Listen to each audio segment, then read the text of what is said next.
Good afternoon, class. My name is Jose De La Hoya, and I'm going to be speaking about merit pay programs. Introduction. What is a merit pay program?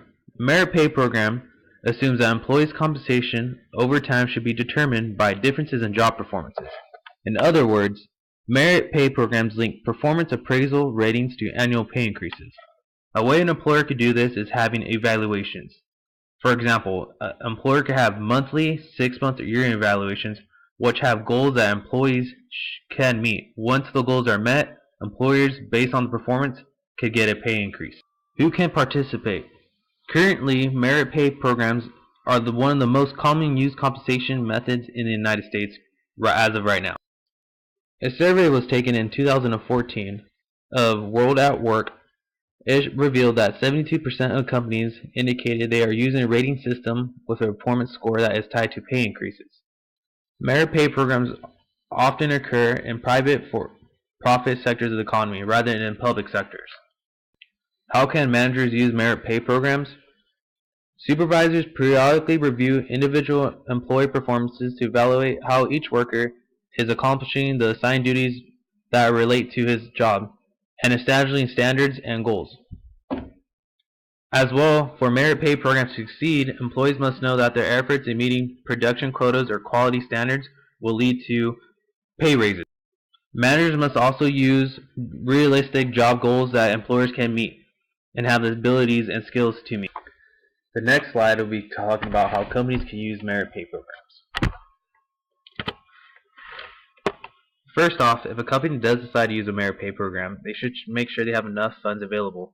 The reason why is if you're giving employees raises based on merit pay programs, you should always make sure there's enough funds available and not doing false promises. As well, every employee in the organization has different performance categories.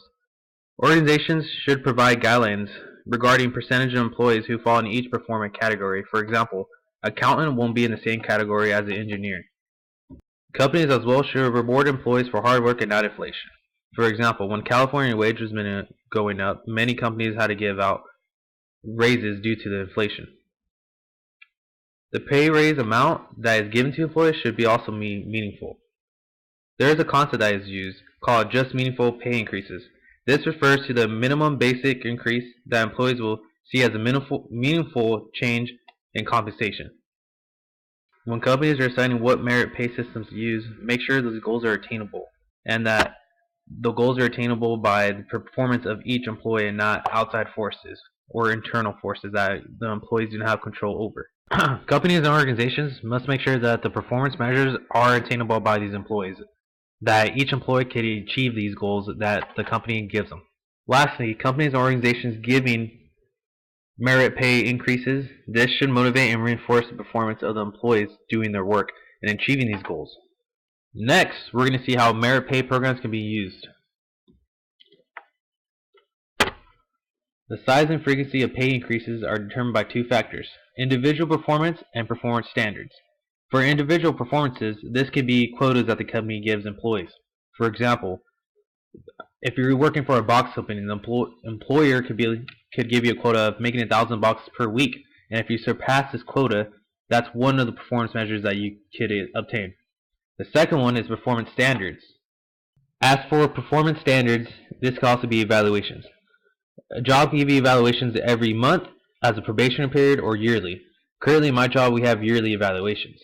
We have a set of goals that we have to meet or achieve. And toward the end of the year, if we achieve all these goals, we do get the pay raise and become higher. For example, you could be accountant 1, and once that year is over, you become accountant 2 if you achieve all those goals. Next, we're going to talk about performance appraisals that are used in merit pay programs. There are 4 types of performance appraisals: the trait system, comparison system, behavioral system, and goal-oriented system.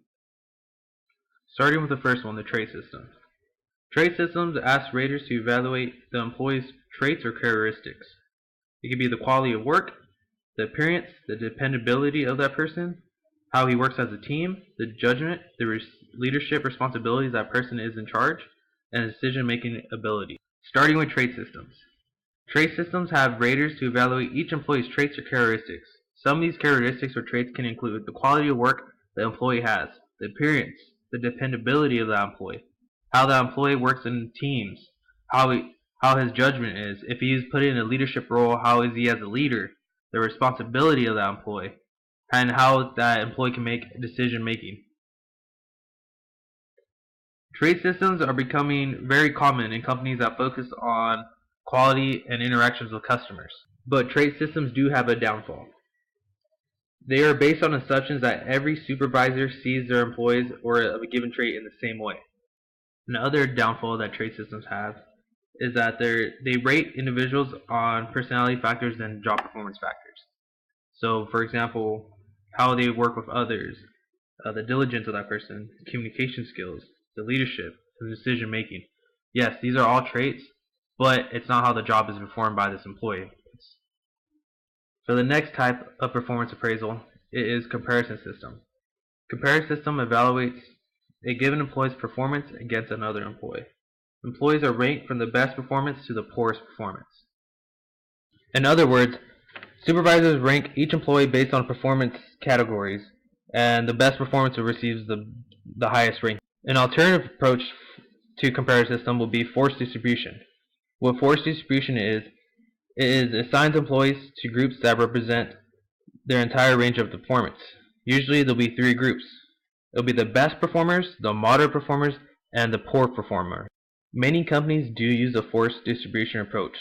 The reason why it minimizes the tendency for supervisors to rate most employees as excellent performers.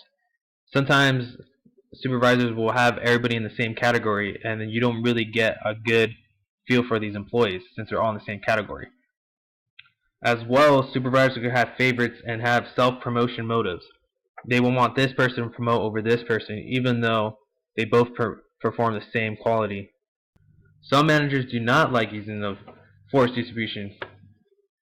They believe it can foster major competition, paranoia, and then it also will destroy employee loyalty because employees will feel like that they get fired at any time, that their performance is not valid enough, or that they have favorites and they're not one of the favorites of the managers.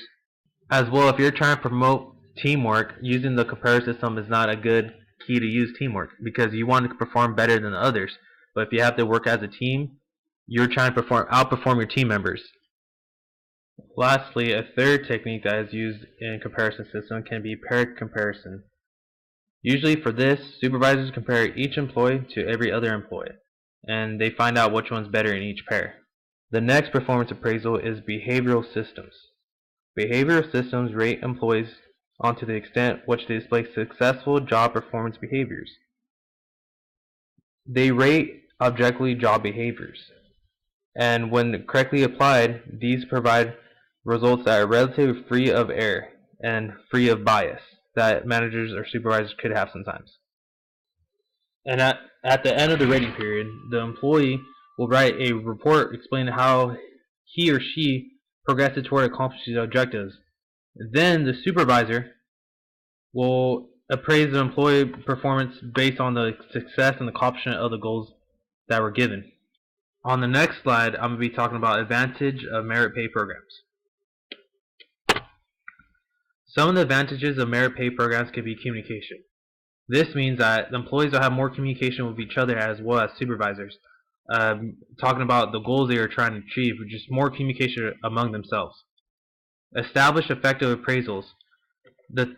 For this, the four appraisals I give you: the trait system, comparison system, behavioral system, and goal-oriented system. Managers and supervisors will figure out which one will work better for their company and which one will help employees achieve their goals. Empower employees. This will give employees the more confidence, more motivation to achieve these goals, as well being a company that rewards them for achieving these goals and the hard work they do, instead of just being a company that just gives them raises just to give them raises. Employees knowing that they're getting raises for the hard work will stay at the company more often than leave. For differential among performers, merit increases should consist of meaningful increments. If employees do not see a significant distance between the top performers and poor performers, the top performers may feel frustrated and reduce their level of performance. As well, companies to differentiate among performers can provide different benefits as well besides pay. They can provide additional vacation days or a higher discount on company products or services or other employee benefits. On the next slide, we're going to be talking about the disadvantages of merit pay programs. Disadvantages of merit pay programs. Failure to differentiate among performers. As a company, you want your top performers to know that they're the top performers compared to the poor performers. If there's no differentiation between the both, some of the top performers might feel, why am I trying so hard if I get treated the same as the poor performers or we get paid the same? That will leave employees to make them want to leave the company for not being motivated or not being encouraged to work so hard and get paid more. Other disadvantages is poor performance measures. If the measures are not as good,